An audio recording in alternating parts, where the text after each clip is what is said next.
Hi, everyone. Happy Monday, and welcome to the Northern Kentucky Spotlight podcast presented by CVG.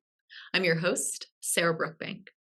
Today on the podcast, we are joined by Jennifer Loeb of Ronald McDonald House Charities of Greater Cincinnati. She highlights the organization's great work and how you can get involved. And on NKY at Work, Nancy Spivey chats with Sammy Kelly of Clark Schaefer Strategic HR about neurodiversity in the workplace.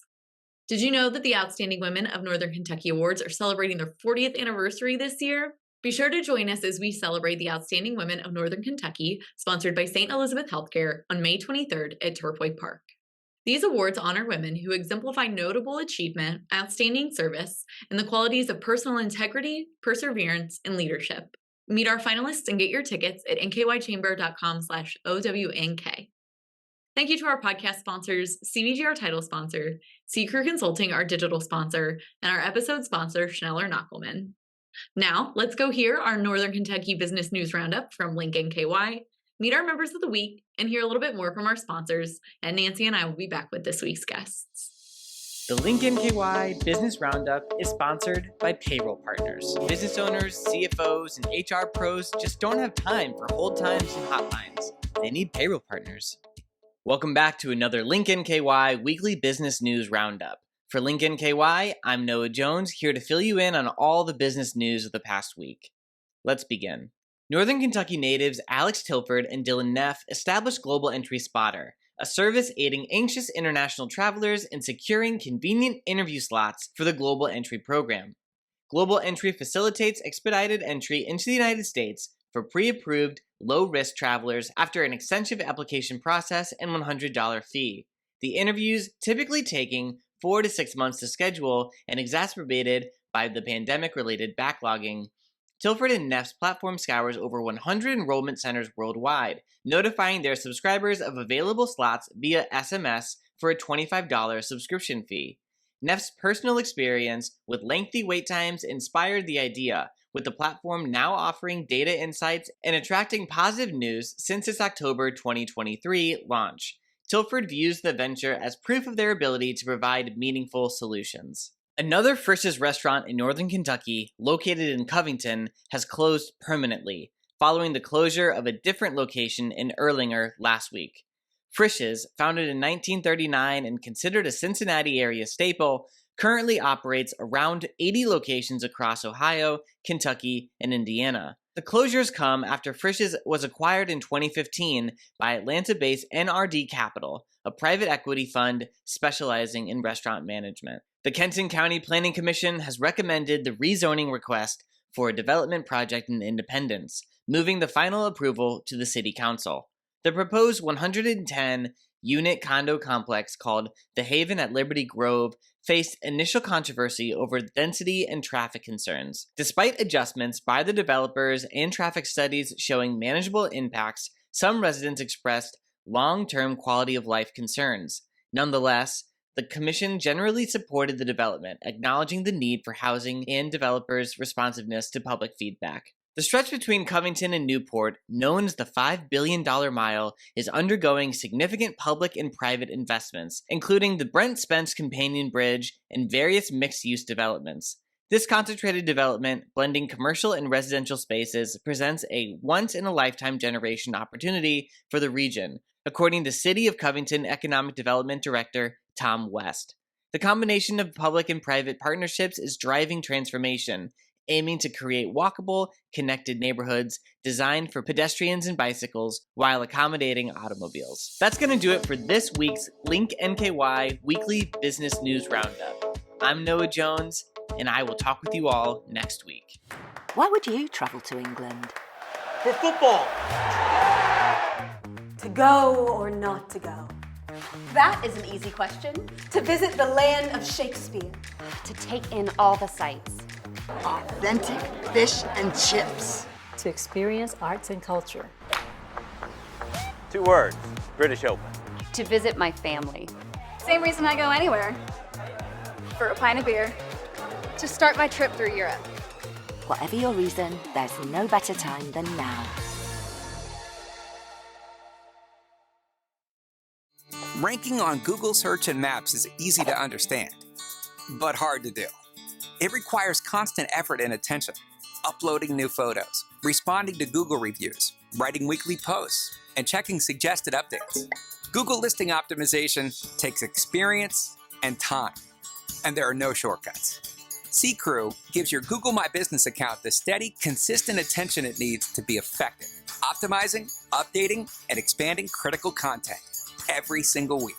From local retail stores to large regional networks, C-Crew generates content, establishes benchmarks, and creates dramatic, measurable increases in engagement. So what can C-Crew do for your business? More calls, more clicks, more clients.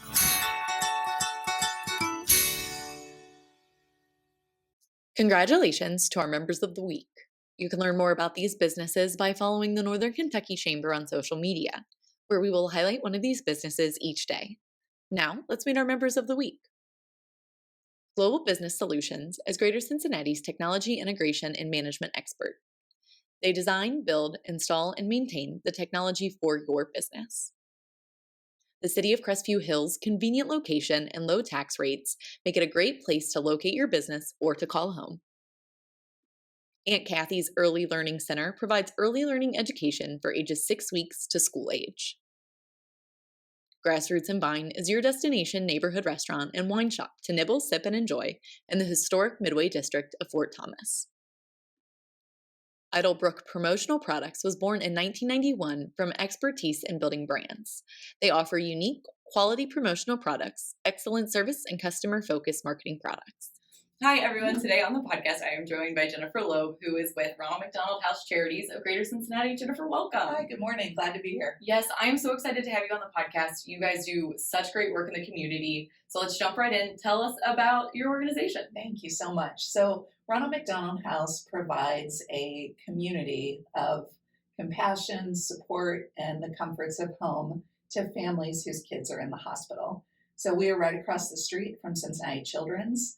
And when a family comes from far away and they're scared and worried about their child, feeling alone, feeling overwhelmed by bills, it would be very expensive to stay in a hotel and buy all your meals out and all of that while your child is hospitalized. So we're right across the street, and we're a place where parents can get a good night's rest and all their meals and do their laundry. And there's all kinds of activities and fun places for their other kids to hang out, and just to be surrounded by love and support while they're going through such difficult times. Yeah, it is definitely one of those things that serves such a need in the community when families travel for really critical care. How are you guys going about doing this? You are well established. You've been with the organization for 25 years. So tell us a little bit about kind of that day-to-day and how you guys do such good work.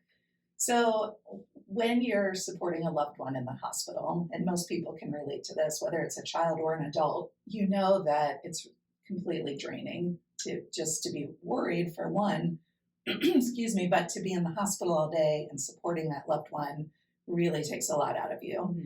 And so the primary thing we do is give parents and other family members a really comfortable bedroom where they can get a good night's rest and recharge and be their best selves so that they can go to the hospital every day and best support their sick children. But in addition to that, we provide really 3 meals a day, amazing, nutritious, delicious meals. We have all kinds of activities. We have free haircuts and massages and therapy dogs and all kinds of fun stuff where a family can take their mind off of all the stresses of the hospital. Mm-hmm. So it's really a happy, hopeful house where people can come and relax and unwind and experience some fun moments together as a family and rest up for all that's ahead at the hospital. Right. And so one of the things I know you mentioned in the little form you fill out before you come on the podcast is that you guys are really proud of the culture that you have built there with your employees, with your staff. Tell us about how you've done that and how you continue to build a culture, because I'm sure dealing with these families is really difficult. It's hard. It's draining for your staff, I'm sure, as well. We have such an amazing team at Ronald McDonald House. It's one of the things I love most about my job and why I've been here 25 years. We have an incredible staff, board, and thousands of volunteers who make our house possible every year. Even my closest friends and family will say to me, gosh, isn't it depressing to work around sick kids? And yes, it is often sad and it is challenging. However, there's so much hope and strength and resilience in our families.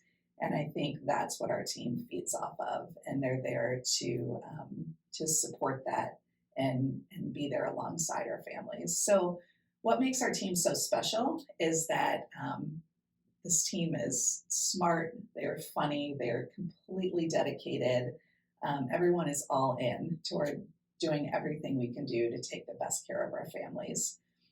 As far as the culture, I read once, and it really stuck with me, that culture is not just about the behaviors you promote, but it's also about the behaviors you tolerate.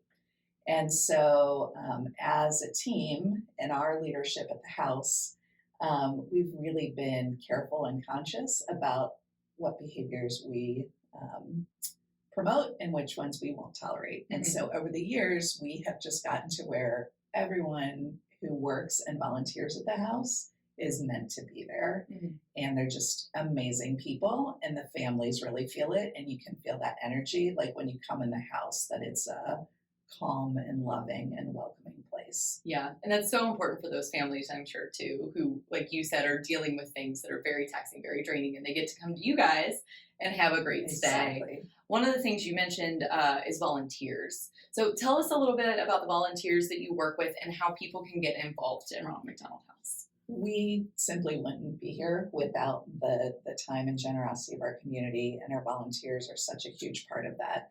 And there's several different ways you can get involved. So our kind of core main volunteer program has always been our guest services volunteers. And those are the amazing people who sit at the front desk, they answer the phone and the door, they welcome families, they give tours to new families coming in, they take the kid to the toy closet so they can choose something. We also have volunteers who refresh different areas of the house. So they'll make coffee and fill snacks and do all the things that need to happen to keep the house looking beautiful. And then we have specialized volunteers too, who help out with development or finance. We have just an incredible meals program called Taste of Hope, where groups from the community come in and make a meal. And that's another great way to get involved. You make a small donation, which helps cover the cost of all the food. And it's a 4-hour experience. You come in a group of 6 to 10 people. You learn a little bit about our mission. You make a huge meal for like 250 people, and you get guided by a chef. And we have special volunteers who work with the meals program as well. And then, so you make this incredible, delicious meal. You serve it to all of our families, and then you eat together as a team and clean up. And that can all be booked on our website. And that's a really fun team building experience. We also have snack groups and treat groups that will come in and say, make things for breakfast to put in the fridge, or they'll do an ice cream social and bring in things for our families.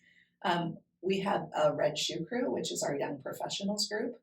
And then lastly, some people choose to volunteer from home. And there's things on our website, like you can make, for example, milestone cards, where you can make cards for families to celebrate, being able to go home or their child getting out of the hospital, and just donate those to the house. Or you can do like a wish list drive. There's always items we need with a house as large as ours. We have 177 families every night. Wow. So there's about 500 people a night living in our house. So we go through a lot of supplies. So that's another great way to volunteer, is to collect things that we can use at the house. And all of the wish list and all of that are on our website as well. Yeah, that sounds like there are a ton of different ways to get involved. 500 people a night, that is a lot. Talk a little bit about that range of service, because I'm sure you guys do you have those families that stay a while, or are you seeing families that stay for a week and leave? What's that breakdown look like? So our average stay is about roughly a month. It's about 29 nights. And you think about, if you're away, a month is a long time. If you think about a hotel for a month, how expensive that would be. I mean, we save families over $14 million a year in lodging and food costs. But we also have short-term rooms for stays of 4 nights or fewer. And those are like the outpatient visits where they're just in town briefly for a checkup. And then we have families who stay for months or even a year or more, depending on how sick their children are. So it's really all across the board. But, every single one is grateful to be in that community and be right across the street from their child and be able to be available at a moment's notice if their child needs them. Yeah, that's so important. That sense of security, I'm sure, is vital to these families. Before I let you go, are there other ways that you can get involved with Ronald McDonald House? I know you mentioned a lot of the volunteer options. You guys have upcoming events. You guys have fundraising opportunities for people. Is that all on the website? How can people learn more? We have 2 main events each year. We have a golf outing in the summer and then a gala in the fall. And we also invite people to host their own fundraisers for us. And then, we survive based on the generosity of our community and their donations. So we are not a United Way organization. We don't get any city, state, or federal grants. We do bill insurance and Medicaid when we can, but that's only a very small portion of our revenues. And so it's really the generosity of individuals, businesses, and foundations in the greater Cincinnati, Northern Kentucky area that help keep our doors open. So we always welcome ways to partner with businesses and get them involved. It's really a great charity to be involved with as a business because you can get your employees involved. So you can come make a meal together and the team can experience the house. And then there's kind of more meaning behind the donation because they can see the impact and see where the funds are going. Right. That is so cool. It sounds like a great way to get involved in the community. And Jennifer, I thank you so much for your time this morning. Before I let you go, is there anything else that people need to know about Ronald McDonald House? I think Ronald McDonald House is the best kept secret in this area. Like it is just this magical, beautiful place that, I always say you don't really know about Ronald McDonald House until you need it as a family. And then you're so grateful it's there.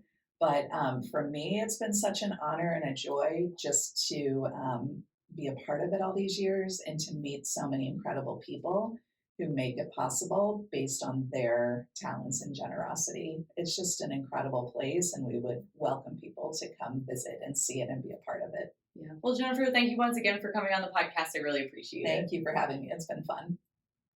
Hi, I'm Nancy Spivey, Vice President of Talent Strategies with the Northern Kentucky Chamber of Commerce. On today's NKY at Work segment, I am talking to Samantha Kelly. Samantha is with Clark Schaefer Strategic HR. Welcome, Sammy. Thank you. And you got it right. Way to go. We're really excited about that new name. That's right. It's like easy to say, get it out, right? Yes. Yeah. And so tell me a little bit. I know we're talking about neurodiversity, and probably a year ago, I didn't even know what that term was. So tell me why this topic is important to you. Absolutely. If it makes you feel any better, 2 years ago, I wouldn't have known either. Okay. So in 2022, I was diagnosed with ADHD, which was out of the blue, made no sense. Okay. I was a really strong student all the way through college, and I hope my boss would say a strong employee.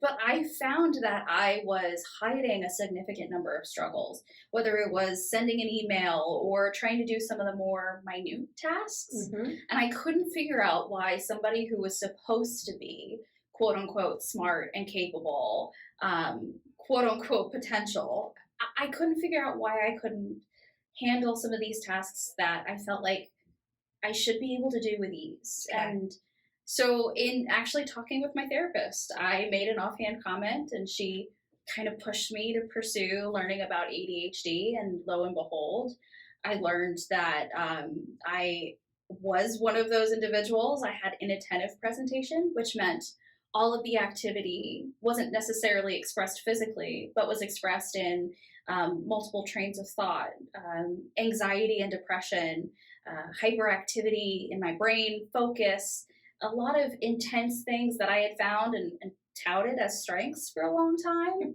and didn't realize that they were elements of neurodiversity. And so my journey began from there. So let's put it into perspective as far as an employer. Sure. Why should neurodiversity be a topic that I as an employer should be concerned about? Absolutely. Well, so first of all, it's estimated almost 20% of the world's population is neurodiverse. Okay. And I would bet that that number is actually much higher. Seems like it. Yeah, based on the number of people who didn't know, right? I was diagnosed in my late 20s. I would have never fallen in that category. Maybe it's those who want to avoid the stigma or don't even want to acknowledge, hey, I'm struggling. And we're facing a significant labor shortage coming up, and we're facing this dearth of talent, and we have more roles open than we have candidates. So why not become a little bit more accepting and be creative with what we're able to work with as employers to actually harness some really phenomenal talents in this particular group and community. And I understand neurodiversity isn't just ADHD. There's many diagnoses, right? Right. So there's something called the neurodivergent umbrella. I can't claim it. It's from the Learned Experience Educator, but they have this wonderful graphic, and it shows that under the umbrella term of neurodiversity, you see things like ADHD, bipolar disorder, which I have. You have autism, dyslexia, dyscalculia, which is like dyslexia for math. Okay. Borderline personality disorder, sensory challenges. I mean, well, Nancy, how much time do you have? Yeah, even epilepsy was one of them, which we talked about. Tourette's and Down syndrome. Oh, yeah. Yeah, absolutely. It's pretty amazing, the broad spectrum that exists in our society, and you don't even think about that being a population that you're like, hey, maybe we need to be better accommodating for those populations. So give us some examples from an employer's perspective of things that we could be doing. Oh, absolutely. There are so many low to no cost accommodations that employers can be doing today for their neurodiverse employees. For me, it was over-the-ear headphones that were noise canceling. I really just needed to be able to block out a lot of the noise and challenge that was actually putting me into episodes of emotional dysregulation. So it looked like I just couldn't maybe handle myself during the day, but in fact, I was no longer in control of what I was able to feel and process because of some of the overstimulation. Wow. It can be things like, I just need an agenda a couple days in advance of a meeting.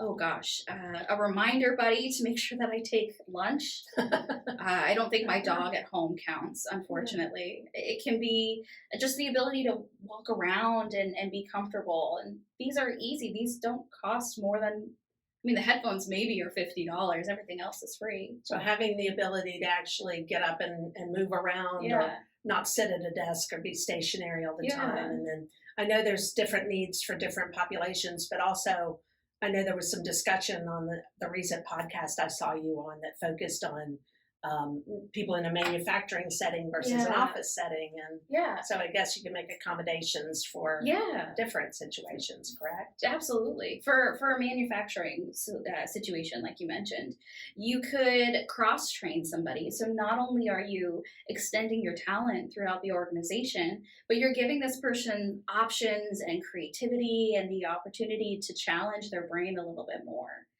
At the end of the day, we can do a lot with accommodations. There's actually 1,000,001 opportunities. But really, it's looking at the employers and the managers of these individuals to utilize empathy and to take a beat and ask what's best for the individual. And you're seeing that for neurotypicals or individuals who just don't fall under the neurodivergent umbrella. They just want to make sure that they, the individual, are heard and cared for. And there are a lot of questions and steps that we can take to make sure that the entire population, neurodiverse or neurotypical, is cared for. Great. And I know we are doing a program on the 19th of this month that's going to focus on neurodiversity in the workplace. And we actually have a panel of experts that are going to speak on the topic, and a wonderful moderator that's going to kind of guide us through this process. Because I do think it's something that I'm seeing more and more out in the HR community, especially more and more discussions about how do we recruit talent that we may not have thought of before, because some people may have better attention to detail than others. Some people may have strengths that we have not even realized before that we can tap into. And so I know you've got a couple of resources that you use. Can you share a little bit about those resources? Absolutely. Well, and I am very excited for that event on the 19th. As soon as I saw it, I bought a ticket. So I will be there. Bell is on. Some of the resources, I actually brought them with me today. The first one is neurodiversity coaching. It's a psychological approach to supporting neurodivergent talent and career potential. It's by Nancy Doyle and Almuth McDowell. I'm halfway through this. I have marked it up. I have like a whole code.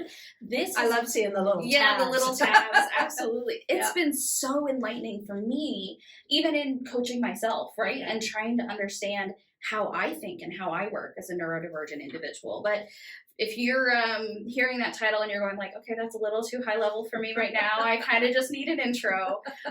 There's a book called Neurodiversity for Dummies, and it's by John Marble, Khushbu Chabriya, and Ranga Jayaraman. And I apologize if I mispronounce those names, but I was able to attend a virtual book launch party for this. I got to interact with the authors a little bit, and these were individuals who were so passionate about what they were doing and about making neurodiversity accessible, something that is a deep passion for me as well. And I would highly recommend it because it does dive deeply and still gives you this information in a really accessible way. Sure. And then, gosh, go on LinkedIn, Google neurodiversity at work. You will find 1,000,001 pages.